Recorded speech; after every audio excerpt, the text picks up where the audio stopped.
Dasturimiz davom etadi.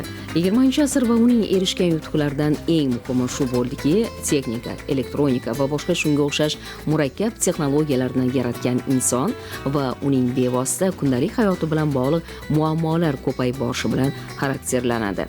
21-asr bo'sag'asida juda ko'plab davlatlarda bo'lgani kabi dunyo xaritasida munosib o'rin olgan mustaqil O'zbekistonda ham barcha sohalarda tub islohotlar boshlandi. Bu islohotlarning barchasi inson omilini har qachongidan yuqori saviyaga ko'tarib, uning kuchi, idroki, salohiyati, ruhiy hamda ma'naviy barkamolligini bevosita taraqqiyot, rivojlanish va sivilizatsiya bilan uzviy bog'ladi. Taraqqiyotning bosh omili ilm, kitob hisoblanadi.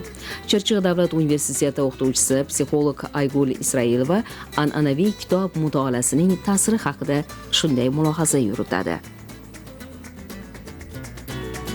Avvalambor bizda hozirgi zamonda gadjetlardan biz uzoqroqda bo'lishimiz kerak. Chunki bizning xotiramizda aynan qisqa muddatli roliklar, qisqa muddatli reels deydi. Endi hozirgi zamondagi bolalarimiz ayniqsa, aynan o'sha 15 daqiqali roliklar bizning xotiramizni susaytiradi va vaqtimizni o'ldiradi. Eng avvalambor biz vaqtimizni o'ldiradi va vaqtimizni qanday o'tganini ham bila olmay qolamiz shu paytlarda.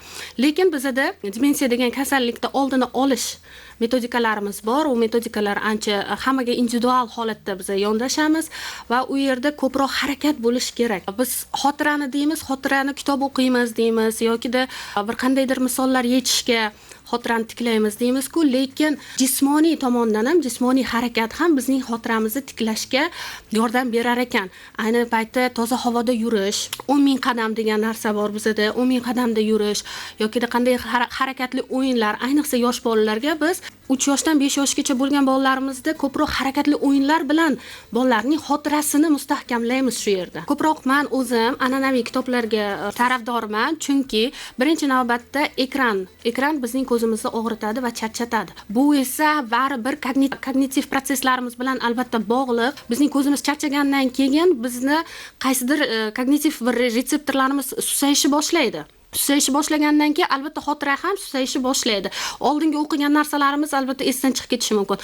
Oddiy o'zimiz oldingi kitoblarimiz, qog'ozdagi kitoblarimizni o'qiydigan bo'lsak, u yerda bizning ko'zimiz charchamaydi va kamroq charchaydi, nisbatan kamroq charchaydi va ekrandan kelayotgan nur bizga zararini kamroq bo'ladi.